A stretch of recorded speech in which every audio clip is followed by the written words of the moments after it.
The Duke of Blackthorn knew he had returned too late when no one came down the steps to greet him. Not his wife, not the steward, not even old Mrs. Vell, who had served the family so long that she had once corrected his father's posture in front of a bishop and survived it. Only a young footman stood beneath the portico, holding a lantern, though the evening was not yet dark. That was the first insult. The second was the sound coming from the house. Voices, many voices, laughter, glass, music. Blackthorn Hall was entertaining. Edmund Vale, Duke of Blackthorn, sat in the carriage a moment longer than necessary and looked through the rain-speckled glass at the glowing windows of his own house. He had not been informed of a house party, or perhaps he had.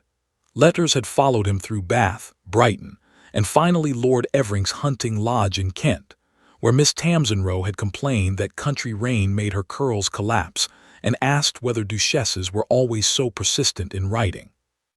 Edmund had laughed then. He did not laugh now. Beside him his valet shifted uneasily. "Your Grace." Edmund opened the carriage door himself. The gravel was newly laid. He noticed it at once. It had been dark gray when he left in April. Now it was pale, clean, almost white, rad into perfect lines that curved toward the entrance like a procession. The old cracked fountain beside the west lawn had been removed. The dead ivy had been stripped from the stone. Lamps burned in every lower window. House looked awake. He disliked that a house should not appear more alive in its master's absence. The footman bowed, "Your Grace." Edmund handed him his gloves. "Where is her Grace?" "In the drawing-room, Your Grace, with guests." "Yes, Your Grace, what guests?"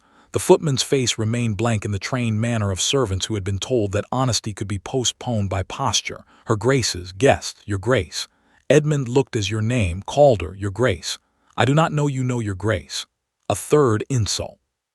He stepped into the hall. The smell struck him first. Fresh polish, orange peel, roses, candle wax, and no trace of cigar smoke. His cigar smoke, the smell that had lived in the curtain since his father's time and which his wife, Helena, had once asked very softly if he might confine to the library. He had told her with an indulgent smile that a house must smell like the man who owns it. The hall no longer smelled like him. He looked toward the grand staircase.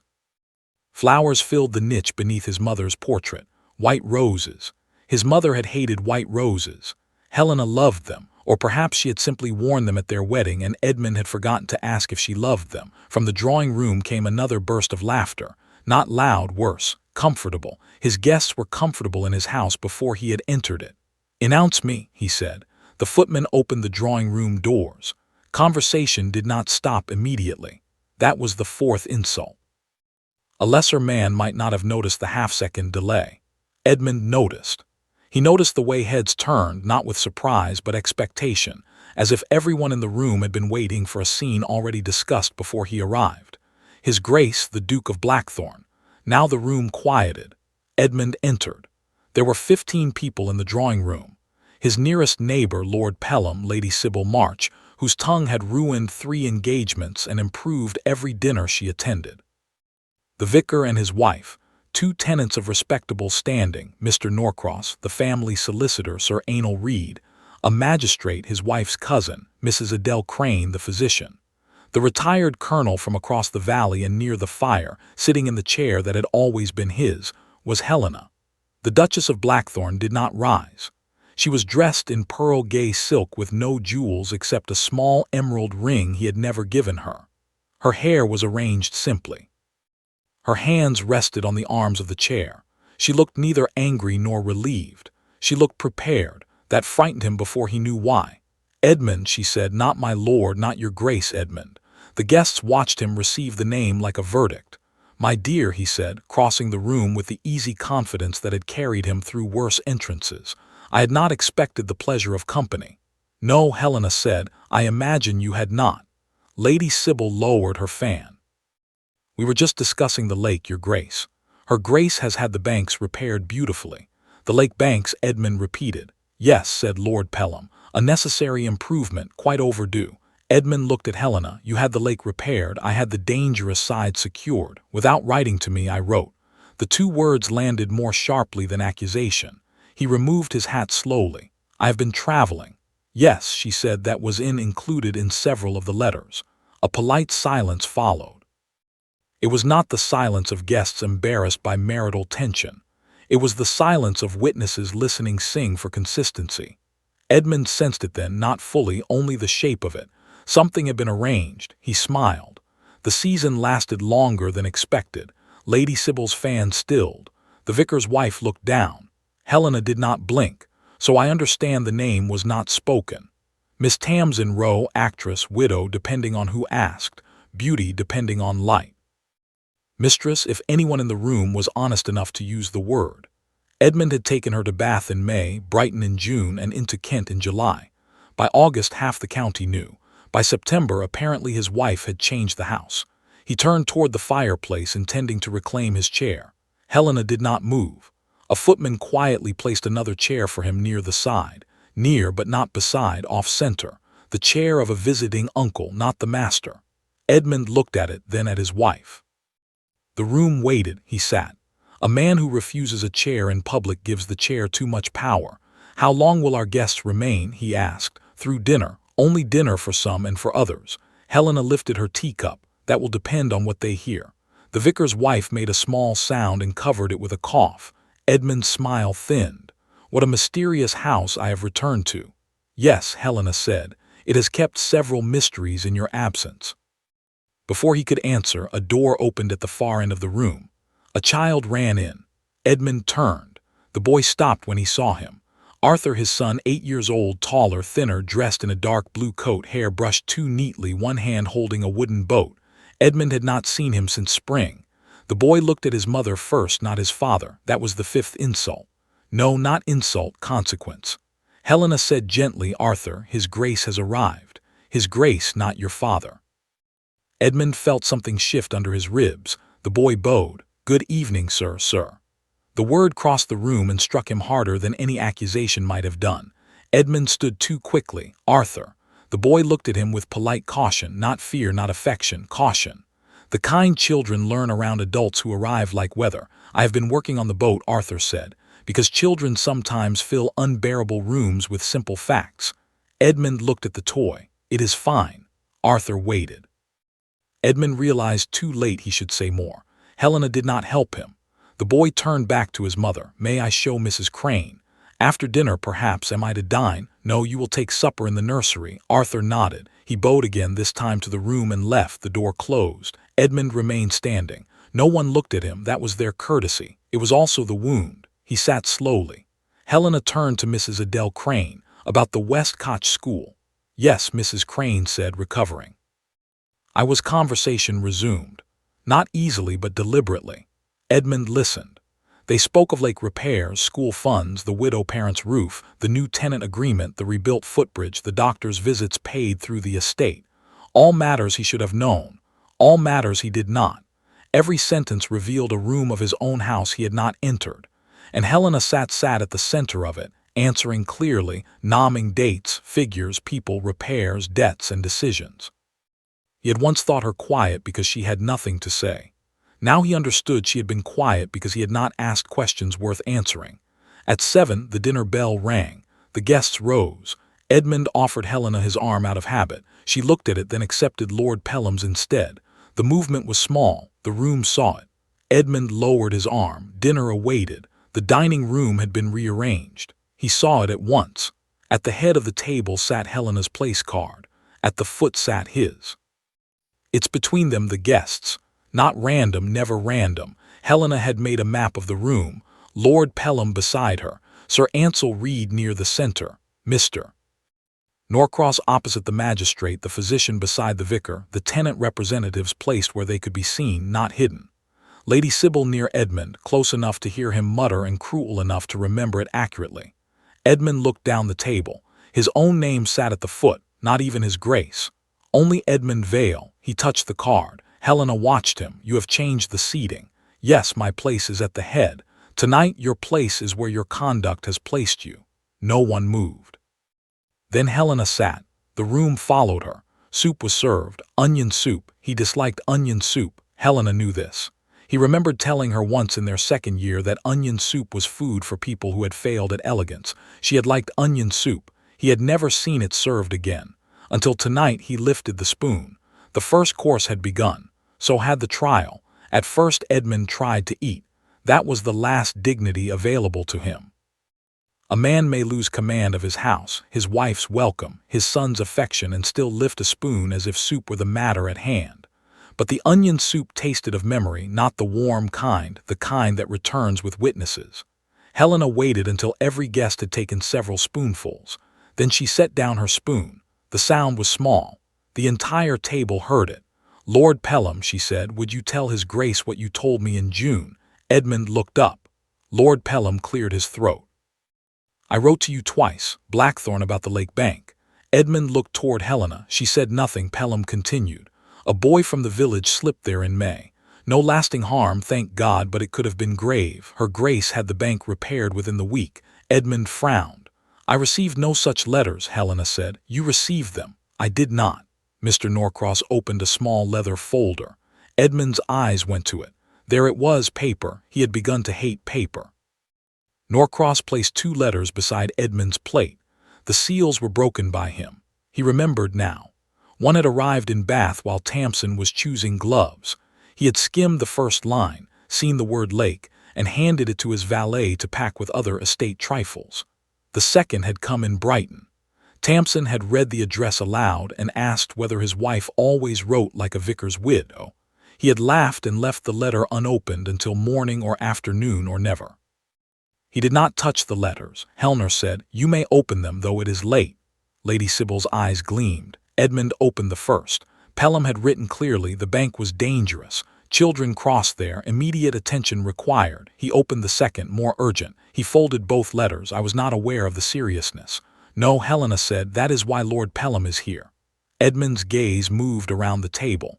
The first guest had become the first witness. The fish arrived. Beside the fish came Mrs. Barlow, one of the tenant representatives, a woman of 50 with rough hands, careful posture, and a plain black dress that had been brushed to dignity. Helena turned to her. "Mrs. Barlow, would you speak of the West Cottages?" The woman looked uncomfortable. Edmund almost felt relief. Surely this woman would not condemn him in his own dining room. Then she lifted her chin. "The roof's leaked, Your Grace. I was not told. You were told by petition." Mr. Norcross placed another paper beside his plate. Edmund did not open it. He already knew the shape of it. Mrs. Barlow continued. "Her Grace came herself after the second rain. She stood in Widow Pern's room with water in 3 bowls and said the roof would be repaired before the week was out." Helena said it was. "With her Grace money," Mrs. Barlow added. Edmund's hand tightened around his fork. "My money maintains this estate." The table went still. Helena looked at him.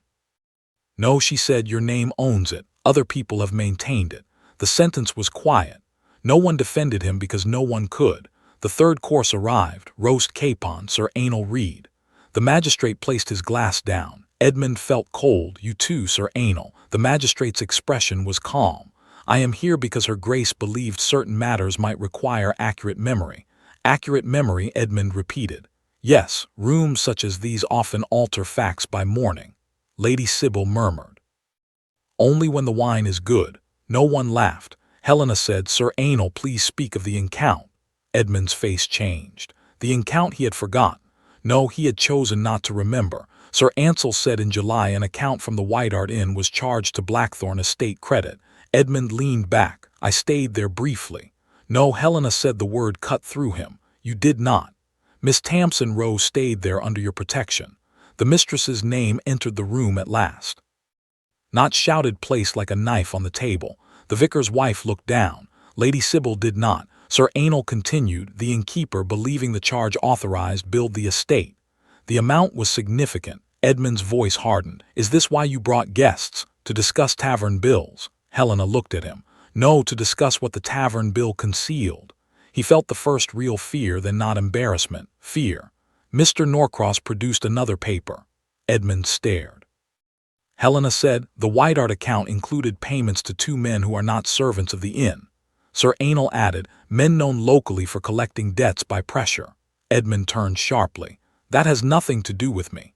"No," Helena said, "that is why All Souls still sitting." The word struck strangely. For the first time she had not accused him. She had spared him or separated him from something worse. Sir Anal continued. "Those men were paid 3 days before Mr. Fenwick disappeared." Edmund looked up. Benwick, his former steward. He had been told Fenwick left service abruptly after stealing from the estate. Helena watched him closely. You remember Mr. Fenwick, of course. Do you remember dismissing him? Yes, when he stopped. The room waited. I signed the dismissal in August. From where? He looked at the plate. Brighton. Helena nodded to Mr. Norcross. The solicitor placed the dismissal before him. Edmund saw his signature, large, impatient. He remembered signing it.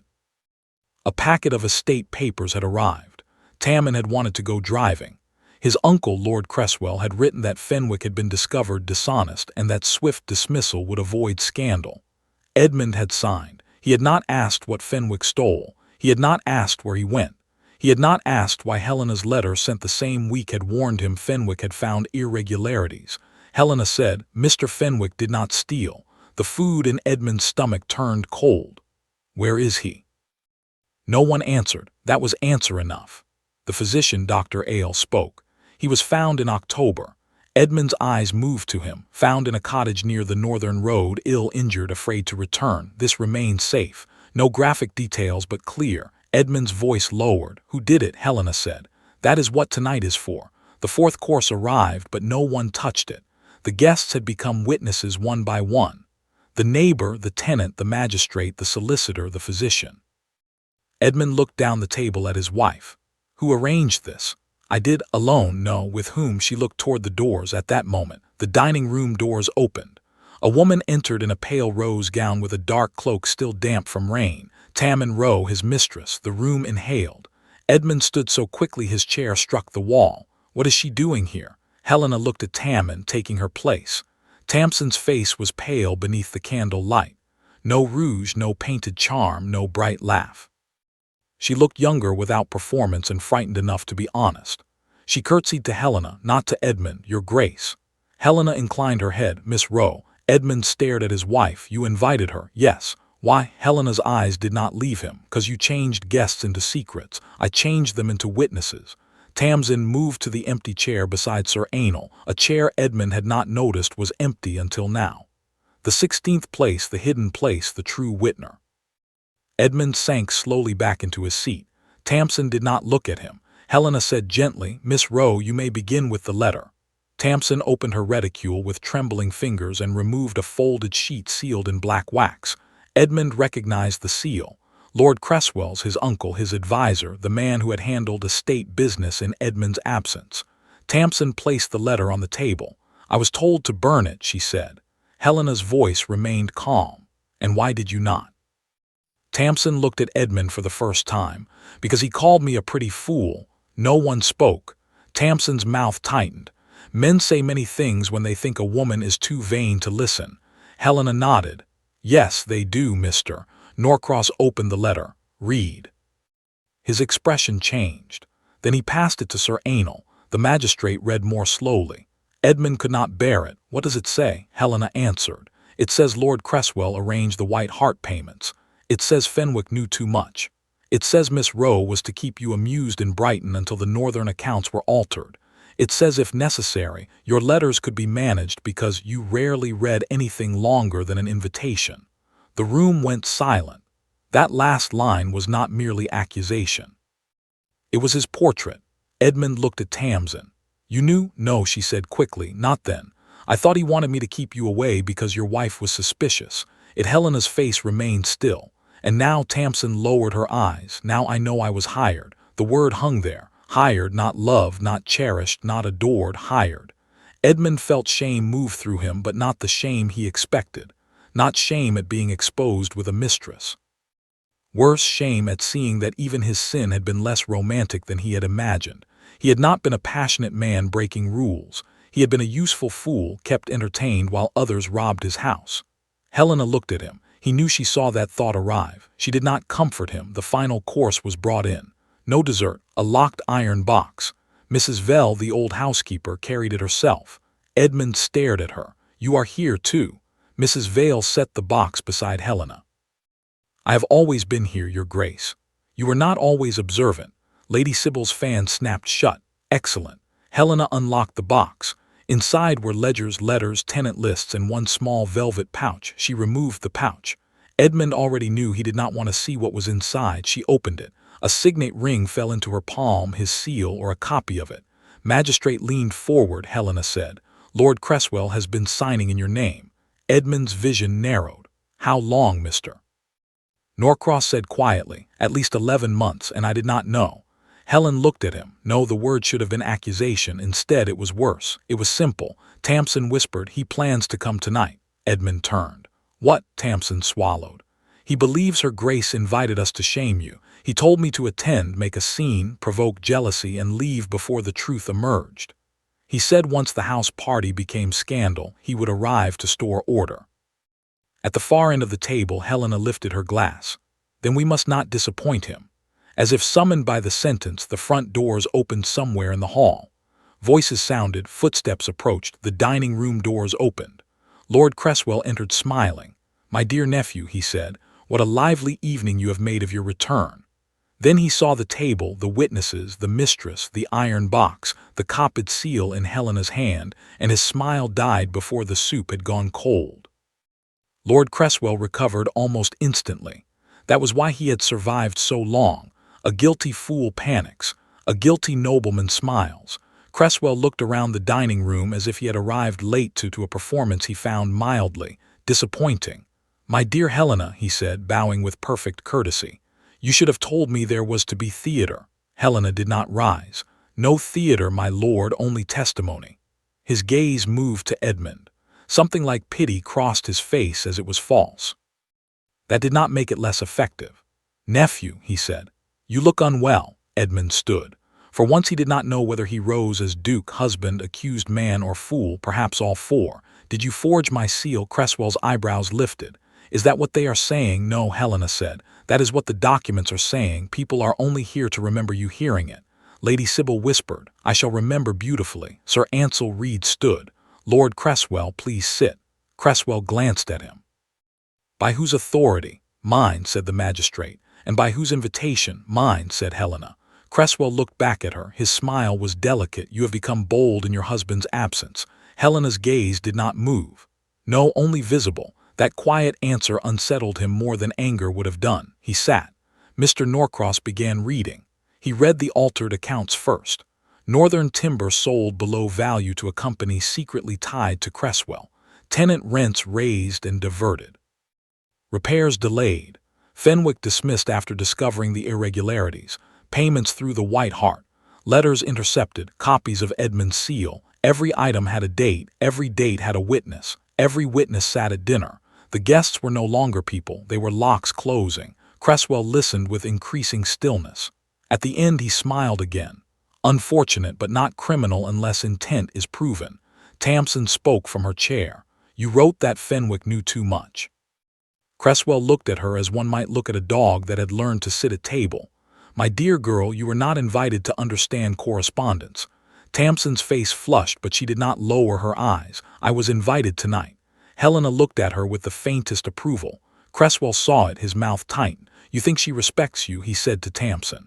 "You were her husband's amusement." Tamsin flinched, then steadied. "Yes," she said, "and you were his parasite. We are all being named tonight." The room changed. Edmund looked at her. For the first time he saw Tams without the soft glow of vanity and secrecy. She had been foolish, yes, selfish, yes, but she had not been the mastermind of his ruin. She had been another room Cresswell used. Helena turned to Mrs. Vell. The old housekeeper stepped forward. "My lord," she said to Cresswell, "do you remember dismissing my nephew from the stable?" Cresswell's expression sharpened. "No, his name was Owen. I dismiss many servants." "Yes," Mrs. Vell said, "that is why I kept the letters." Cresswell's smile vanished. Mrs. Vell placed 3 folded notes on the table. "Your notes to him, asking him to watch Mr. Fenwick, asking him to report when His Grace's letters came in, asking him to remove certain packets before Her Grace could see them." Cresswell stared. "You stole private correspondence." Mrs. Vell looked at him. "No, my lord. I collected what you forgot servants can read." Lady Sybil breathed. "Wonderful woman." Cresswell turned toward Edmund. "You will not allow servants to accuse your blood." Edmund looked at him. Blood. The word had worked on him for years. Blood meant loyalty. Blood meant tradition. Blood meant family. Blood had also meant silence, debt, carelessness, and stolen authority. "My blood," Edmund said slowly, "has done this house very little good tonight." Cresswell's eyes narrowed. You speak with her voice now. Edmund looked at Helena. No, I am trying to find my own after wasting it on yours. For the first time, Helena's expression shifted, only slightly, but Edmund saw it. Cresswell did too, and because desperate men cannot resist cruelty, he struck where he could. You think she arranged this for justice, he said. She arranged it because you humiliated her with that woman. He gestured at Tamsin. She wanted spectacle. She wanted you small. She wanted your mistress at the table so the county would pity her and laugh at you. Edmund turned to Helena, not because he believed Cresswell, because he needed to hear her. Helena's face remained calm. Yes, she said. The room froze. Edmund felt the word enter him. Helena continued, at first, yes, silence. I wanted Miss Rowe to sit where I had imagined her sitting in my worst hours. I wanted Edmund to look from her face to mine and understand something of exposure. I wanted everyone who had whispered about my patience to witness its end. Tamsin lowered her head. Edmund did not breathe. Then Helena looked at Cresswell, and then Miss Rowe wrote to me. Edmund turned to Tamsin. She did not look up. Helena said she wrote because you frightened her, because you called her foolish once too often, because she had kept a letter she was told to burn, because even vanity has a point at which it recognizes danger. Tamsin whispered, I did not expect you to answer. No, Helena said. Men taught both of us that women in our position should not answer one another honestly. Cresswell scoffed. How touching. Helena looked at him. That was your mistake. And still, you thought the wife and the mistress would destroy one another before either noticed the man behind the curtain. The room held that sentence. Even Edmund felt the architecture of it. The real twist was not merely that Cresswell had stolen. It was that his entire plan depended on women obeying the roles men had assigned them. Wife silent, mistress vain, servants invisible, guests decorative. He had mistaken every person in the room, and Helena had turned each mistake into a witness. Sir Ansell stood fully. Lord Cresswell, I must ask you to accompany me. Cresswell's face hardened. You have no warrant. Not yet, the magistrate said. But I have sufficient sworn statements to require your presence until one is written. Cresswell stood. Would drag appear from his nephew's table? Lady Sybil said. No, my lord, from his niece-in-law's table. Do keep up. No one smiled, but several wanted to. Cresswell's eyes moved to Edmund. This will ruin your name. Edmund looked down the table at Helena, the woman he had left behind, the woman whose letters he had ignored, the woman who had taken his guests and made them tell the truth. Then he looked back at his uncle. No, he said, it will explain it. Cresswell was taken out through the dining room doors. No one followed. For a long moment the room remained still. Then the vicar's wife began crying quietly. Mrs. Barlow reached for her hand. The physician removed his spectacles. Lady Sybil poured herself wine. Tamsin sat rigidly, as if movement would turn her back into the woman everyone expected her to be. Edmund sat down. He had not realized he was still standing. Helena rang the bell. The servants entered. Dessert may be served, she said. Lord Pelham stared at her. Dessert. Helena looked at him. Yes, cook has been waiting all evening. Justice should not be allowed to ruin a lemon tart. And strangely, because people are human, even after revelation, dessert was served. Some ate, some could not. Lady Sybil ate 2 slices. After dinner, the witnesses left one by one. Not guests now, witnesses still. Each bowed to Helena first. Some bowed to Edmund after. Some did not.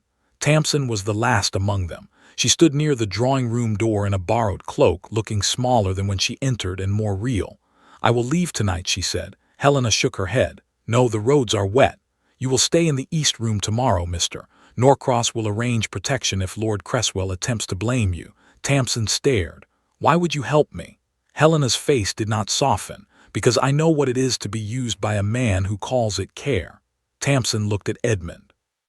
He bowed his head. I wronged you. She gave a tired laugh.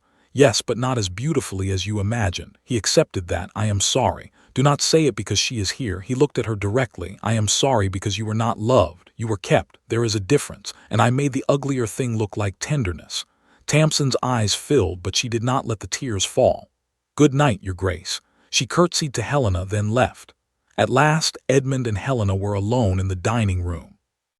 The candles had burned low. The plates had been cleared. The place cards remained. Helena at the head, Edmund at the foot. The distance between them looked longer than the table. He spoke first. You invited them all before you knew about Cresswell. Yes, to shame me. Yes, the honesty hurt more than denial, and after I needed them to remember because you thought I would deny it. No, she said, because I thought by morning you might persuade yourself it had been less than it was. He lowered his eyes. She knew him better than he deserved. What do you want of me? He asked. Helena leaned back. The question seemed to tire her. I wanted many things once, he waited. I wanted you to come home before being summoned by embarrassment. I wanted you to read my letters. I wanted you to know your son's laugh without needing to be introduced to it. I wanted you to ask whether I was lonely before the county began answering for me. Every sentence landed softly, every sentence wounded. And now he asked, now I want the estate repaired, Lord Cresswell prosecuted, Arthur protected from scandal as much as possible, Miss Rose sent somewhere safe enough to be forgotten kindly, and you out of my rooms. He closed his eyes. Yes, he stood too, not quickly, not as master, as witness. She looked at him across the table. You will not perform remorse for the servants. No, you will not turn Miss Rowe into proof of your generosity. No, you will not use your uncle's betrayal to make yourself innocent. The sharpest condition, he looked at her. No, she watched him. Good, that was all. But it was more than silence. The weeks that followed were not dramatic enough for gossip, which made them harder to endure. Cresswell's papers were opened, his accounts exposed, his allies named. Men who had praised his prudence now recalled they had always found him suspicious. Women who had welcomed him to dinner now remembered prior engagements. Creditors arrived with memories sharpened by opportunity. Edmund read everything slow at first, then obsessively. Helena did not praise him. Reading what he should have read years ago was not virtue. It was arrears. He visited the lake bank, the repaired school, the west cottages, the northern fields where timber had been sold too cheaply. He stood in Widow Perrin's room beneath a roof Helena had paid to mend, and saw the stain on the ceiling where rain had once come through. You must have been cold, he said. The widow looked at him. We were your grace, not cry worse, simply. He went home quieter. Arthur still called him sir at first. Then in November the boy asked whether he might walk with him to see the boat on the lake. Edmund looked at Helena. She did not help him. Good. He needed to answer as himself. I would like that very much, he said. Arthur nodded gravely. The boat sank in the reeds within 10 minutes. Arthur was devastated. Edmund removed his boots, stepped into the cold shallows, and retrieved it while his son watched with solemn approval. That night, Helena ordered hot bricks sent to his room. Not hers, his. He did not mistake the gesture for forgiveness. He received it as mercy and made no speech. Tammin left for a small cottage near the coast under another name. Before she departed, she wrote Helena a note. Helena read it once, then placed it in the fire. Edmund did not ask what it said. In December, the first snow came. The house party was spoken of in the county for weeks, then months, then softened into legend. People called it the witness dinner. Helena hated the phrase. Lady Sybil used it constantly. At Christmas, Helena held another dinner, 12 guests, not 15. No magistrate, no hidden mistress, no iron box. Edmund's place card sat not at the head and not at the foot, but to Helena's right. He stood behind the chair for a moment. Helena noticed. Is something wrong? No, you may sit elsewhere. He looked at the card. No, this is where I have been placed. And he pulled out the chair. I am learning not to confuse placement with insult. She looked at him for a long moment, then said, that is useful. It was not warmth, but it was not ice. Dinner was quieter. Conversation moved through safe subjects, then useful ones. Repairs, weather, Arthur's lessons, the school roof, a new tenant agreement. No one mentioned Cresswell until Lady Sybil did, because Lady Sybil believed restraint was what other people were for. I hear your uncle has taken poorly to confinement, she said. Edmund set down his glass. I imagine confinement has taken poorly to him. Helena looked at him then unexpectedly. She laughed only once softly, but the table heard it. Arthur dining with them for the first time looked like delighted. Mama laughed, he said. Yes, Edmund said. Arthur looked at him. You made her. Edmund met Helena's eyes. No, he said she chose to. Helena looked down at her plate, but she did not correct him. Later, after the guests departed, Edmund found Helena in the drawing room beside the fire, the same room where he had first returned, and found her in his chair. He stood near the door. May I come in? She did not look up from her book. You are already in. I can leave. A pause. Then she closed the book on her finger. You may stay. He entered. not too far. The fire burned with orange peel in it, he noticed. I used to think the house changed while I was away. Helena looked at him. It did, yes, but not because it betrayed me. No, because someone was living in it. Her face shifted only slightly. Enough, he said. I am sorry I made your patience necessary. She did not answer for a while. Then she said, I am sorry I first gathered the guests to wound you. He looked at her. You told the truth. I did, but truth can be carried with different intentions. He had no defense against such honesty, so he offered none. What changed? He asked. She looked at the fire. Miss Rose's letter, he nodded. And perhaps Arthur, she added. That surprised him. Arthur, he asked me the morning before you arrived where the fathers were guests when they came home. Edmund looked away. The sentence hollowed him. Helena continued. I realized then that if I made the dinner only revenge, he would inherit another silence. And now he may inherit a warning. Edmund looked at her. About what? That love without attention becomes absence. That power without reading becomes danger. And that's guests may become witnesses when the people inside a house forget to tell the truth. The room was quiet. He bowed his head. I will remember. No, Helena said gently, you will practice. Memory has never been enough for you. He almost smiled, not because it was light, because it was exact. Spring returned slowly. The pale gravel darkened after rain and dried white again. The lake held, the school roof held. The West cottages held. Arthur's boat after repair floated badly but proudly. Edmund remained at Blackthorn. No one applauded him for it. Staying was not heroism. It was fatherhood. It was marriage, if Helena ever chose to allow that word again in any form warmer than law. One afternoon he found her at the lake bank watching Arthur sail the crooked boat. He stood beside her at a respectful distance.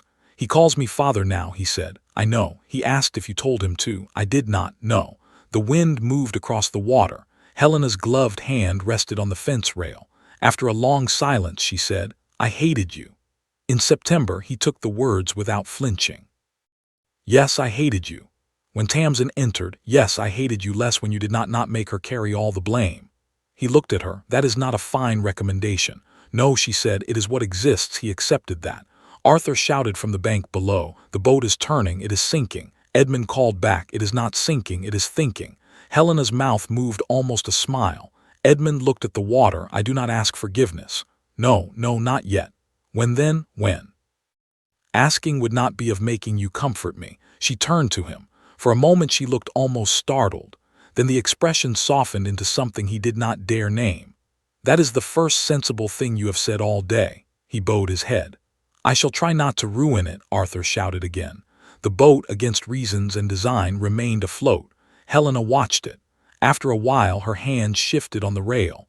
Not toward him, not away, only enough to make room. Edmund placed his hand beside hers.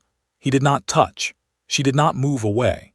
And for that afternoon, beside a repaired lake with a crooked boat refusing to sink, that was enough. So let us leave them there, dear listener.